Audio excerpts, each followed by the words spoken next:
Hello everyone, welcome back to my channel. आज हम English की शुरुआत एकदम बेसिक से करने वाले हैं। आपको आई का मतलब तो पता है, मैं, और इसका यूज़ भी आप जानते हैं, लेकिन क्या आप जानते हैं जब आई बदलकर माय, माइन और माई सेल्फ बनता है तो सिर्फ उनका मीनिंग ही नहीं बदलता बल्कि उसका पूरा स्ट्रक्चर भी बदल जाता है। हर एक का अपना अलग काम होता है और सही इस्तेमाल इंग्लिश को स्मार्ट और नेचुरल बनाता है। तो चलिए आज हम एकदम आसान तरीके से सीखते हैं आई, मे, माइन और माई सेल्फ जैसे सभी वर्ड्स का सही मतलब, सही यूज़, और वो भी बिल्कुल सुपर इजी एग्जाम्पल्स के साथ। सबसे पहले बात करते हैं आई की। आई का मतलब होता है मैं। जब कोई व्यक्ति खुद के बारे में बात करता है तब आई का यूज़ करते हैं। आई ये एक सब्जेक्ट प्रोनाउन है। आई हमेशा सेंटेंस में सबसे पहले आता है। आई के बाद आता है वर्ब और लास्ट में ऑब्जेक्ट। जैसे मैं इंग्लिश पढ़ता हूँ, मैं इंग्लिश पढ़ता हूँ, I study English, I study English. Next है दूसरे सब्जेक्ट के साथ आई। जब आप अपने साथ किसी और की बात कर रहे होते हैं तब दूसरे व्यक्ति का नाम पहले और आई बाद में आता है। सबसे पहले आएगा दूसरा व्यक्ति या पर्सन, उसके बाद आई। आई के बाद आता है प्लूरल हेल्पिंग वर्ब, मतलब आर और वर टेंस के अनुसार। जैसे मेरा दोस्त और मैं खेल रहे हैं, मेरा दोस्त और मैं खेल रहे हैं।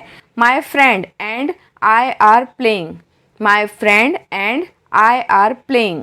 वह और मैं साथ पढ़ते हैं, वह और मैं साथ पढ़ते हैं। He and I study together, he and I study together. Next है एम। एम का यूज़ आई के साथ। एम एक ऐसा हेल्पिंग वर्ब है जो सिर्फ आई सब्जेक्ट के साथ ही यूज़ होता है। प्रेजेंट टेंस में जब आपको अपनी पहचान बतानी हो, अपनी फीलिंग को एक्सप्रेस करना हो, जब आपको अपनी कंडीशन, फ्यूचर प्लान बताना हो, मतलब प्रेजेंट सिंपल और प्रेजेंट कंटिन्यूअस टेंस में एम का यूज़ आई सब्जेक्ट के साथ किया जाता है। जैसे मैं खुश हूँ, मैं खुश हूँ, I am happy, I am happy. मैं हिंदी बोल रहा हूँ, मैं हिंदी बोल रहा हूँ, I am speaking Hindi, I am speaking Hindi. Next word है मी। मी का मतलब होता है मुझे। ये एक ऑब्जेक्ट प्रोनाउन है। जब मैं यानी आई वाक्य में काम करने वाला सब्जेक्ट नहीं बल्कि काम झेलने वाला, मतलब जिस पर काम हो रहा है, वो ऑब्जेक्ट हो, तब मी का इस्तेमाल होता है। मी का स्ट्रक्चर आई के स्ट्रक्चर से बिल्कुल उलट होता है। सबसे पहले सब्जेक्ट जो काम कर रहा है, फिर वर्ब और लास्ट में मी जो होता है ऑब्जेक्ट। जैसे उसने मुझे कॉल किया, उसने मुझे कॉल किया, he called me, he called me. और जब सेंटेंस में दूसरे पर्सन के साथ मी का यूज़ हो रहा होता है तो सेंटेंस में पहले अदर पर्सन आएगा, उसके बाद मी, क्योंकि जब हम खुद को और किसी और पर्सन को सेंटेंस में मेंशन करते हैं तो अपने आप को हमेशा बाद में लिखना चाहिए। ये ग्रामर का एक शिष्टाचार है ताकि हम दूसरे को पहले इम्पोर्टेंस दें। जैसे टीचर ने रिया और मुझे बुलाया, टीचर ने रिया और मुझे बुलाया। The teacher called Riya and me, the teacher called Riya and me. Me ये एक ऑब्जेक्ट प्रोनाउन है। ये सेंटेंस में तब यूज़ होता है जब एक्शन किसी ने आप पर की हो। जैसे उसने मेरी मदद की, उसने मेरी मदद की, she helped me, she helped me.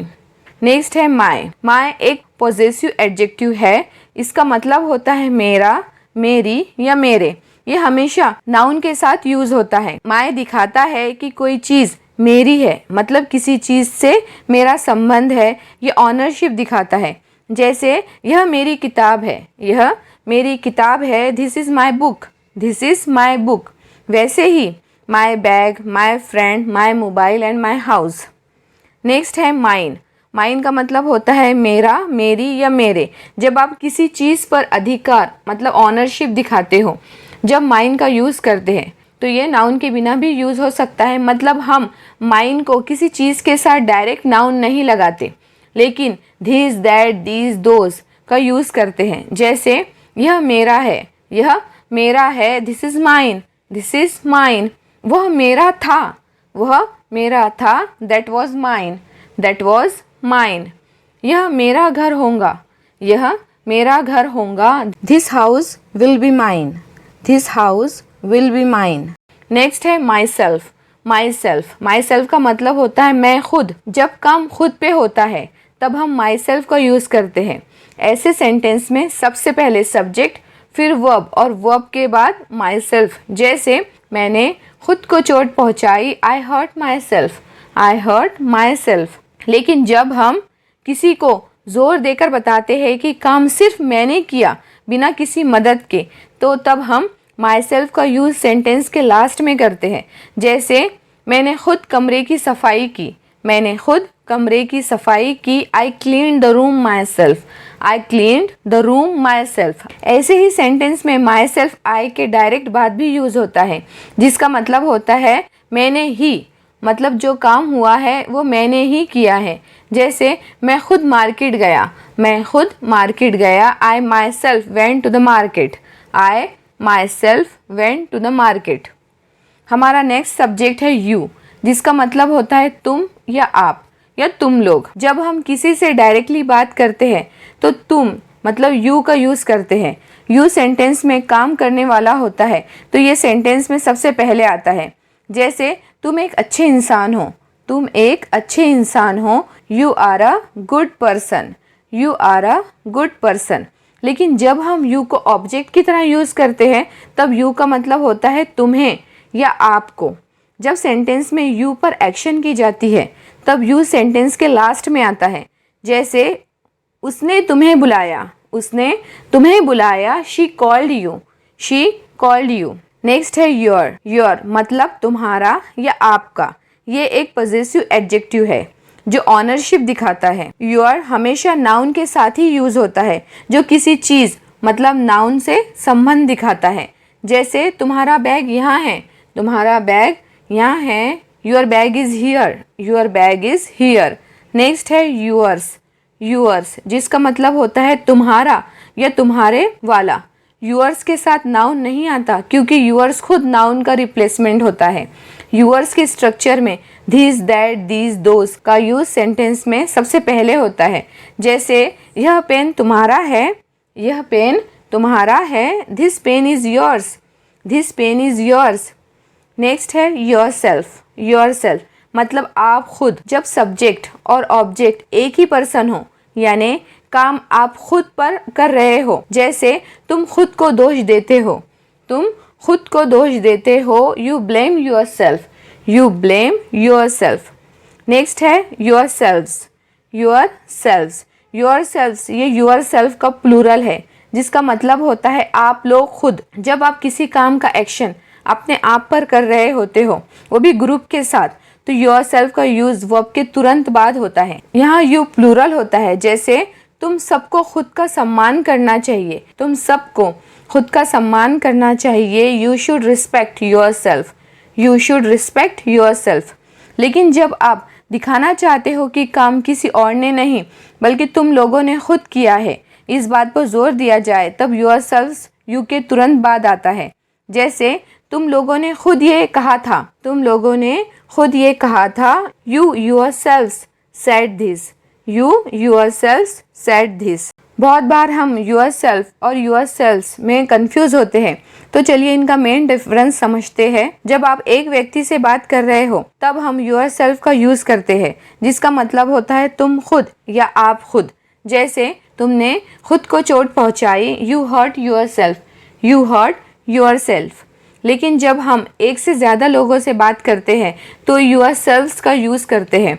जैसे तुम लोगों ने खुद को चोट पहुंचाई, यू हर्ट योरसेल्व्स। नेक्स्ट है वी का मतलब होता है हम या हम लोग।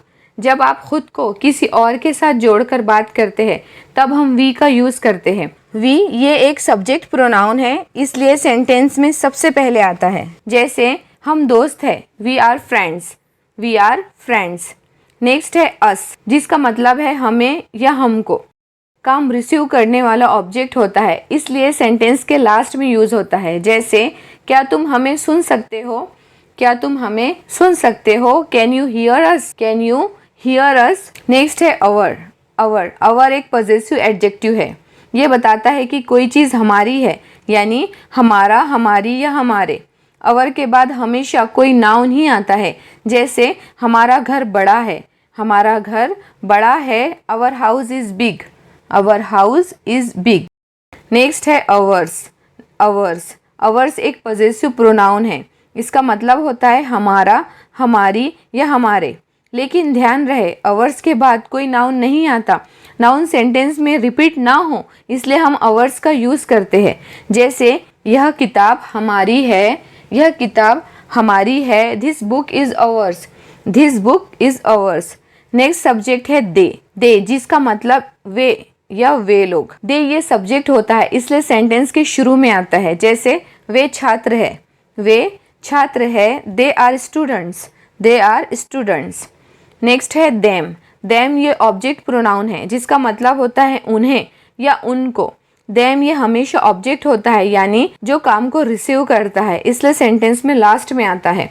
जैसे मैंने उन्हें पार्क में देखा, मैंने उन्हें पार्क में देखा, I saw them at the park, I saw them at the park. Their, their का मतलब होता है उनका, उनकी या उनके। ये एक पॉजेसिव एडजेक्टिव है। ये बताता है कि कोई चीज़ उन लोगों की है। देयर के बाद हमेशा नाउन आता है। जैसे उनका घर सुंदर है, उनका घर सुंदर है, their house is beautiful, their house is beautiful. Theirs, theirs ये एक पॉजेसिव प्रोनाउन है। इसका मतलब होता है उनका, उनकी या उनके।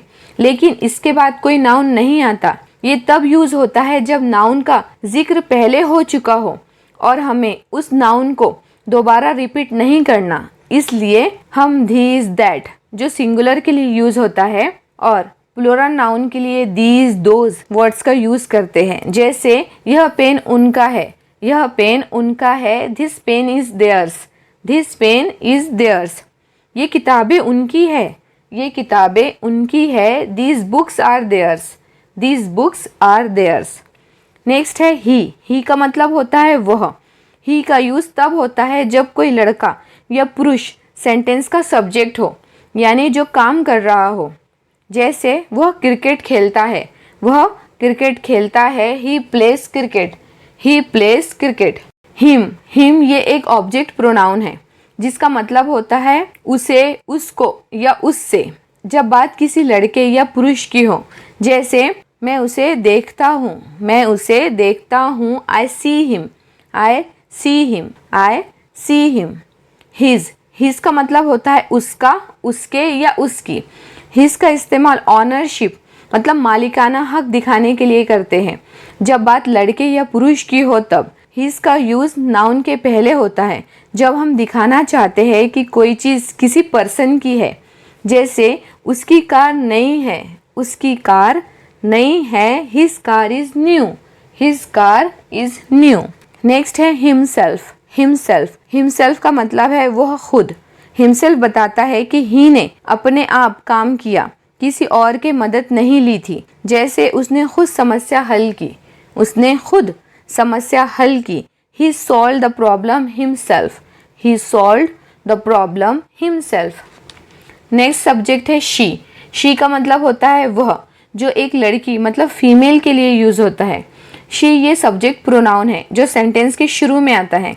जैसे वह अच्छा गाती है, she sings well, she sings well.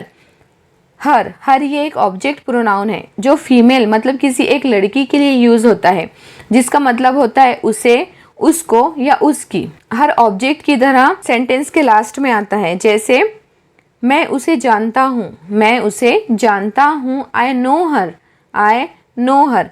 Next है हर जो एक पॉजेसिव एडजेक्टिव है, किसी चीज़ पर फीमेल पर्सन की ऑनरशिप दिखाता है। ये हमेशा नाउन के साथ आता है मतलब नाउन से पहले आता है। जैसे उसकी आवाज़ मीठी है, उसकी आवाज़ मीठी है, her voice is sweet, her voice is sweet. Friend, her एक ऐसा वर्ड है जो ऑब्जेक्ट प्रोनाउन और पॉजेसिव एडजेक्टिव दोनों का काम करता है, इसलिए कन्फ्यूजन होना बिल्कुल नॉर्मल है। लेकिन मैं आपको सिंपल और क्लियर ट्रिक्स बताऊंगी जिससे आप कभी कंफ्यूज नहीं होंगे। सबसे पहले देखते हैं हर एक ऑब्जेक्ट की तरह। हर ये ऑब्जेक्ट की तरह यूज होता है जो एक्शन रिसीव करता है मतलब जिस पर एक्शन होती है। हर ऑब्जेक्ट के तौर पर हमेशा वर्ब के तुरंत बाद ही आता है। जैसे मैंने उसे एक उपहार दिया, मैंने उसे एक उपहार दिया। I gave her a gift. I gave her a gift. अब बात करते हैं हर की, जो एक पॉजेसिव एडजेक्टिव है। ये पोजेशन दिखाने के लिए यूज होता है। ये किसी चीज पर अपनी ऑनरशिप दिखाता है। ये नाउन के तुरंत पहले आता है। जैसे ये उसकी किताब है, यह उसकी किताब है। This is her book. This is her book. चलिए अब देखते हैं हर्स को, जिसका मतलब होता है उसका, उसकी या उसके। हर्स ये एक पॉजेसिव प्रोनाउन है। इसके बाद नाउन नहीं आता। सेंटेंस में नाउन 2 बार यूज ना हो इसलिए इसका इस्तेमाल करते हैं। जैसे यह पेन उसका है, यह पेन उसका है। This pen is hers. This pen is hers. Next है हर सेल्फ। हर सेल्फ जिसका मतलब होता है वो खुद। जब लड़की या फीमेल मतलब शी अपने ऊपर ही एक्शन कर रही होती है, यानी जो एक्शन हुई हो उसी ने की हो, तब हम हर सेल्फ का यूज करते हैं। जैसे उसने खुद को चोट पहुंचाई। She hurts herself. She hurt herself. She hurt herself. और अगर उस फीमेल ने कोई काम बिना किसी मदद के खुद ही किया हो, तब शी के बाद डायरेक्टली हर सेल्फ का यूज करते हैं। जैसे उसने खुद ही कमरा साफ किया।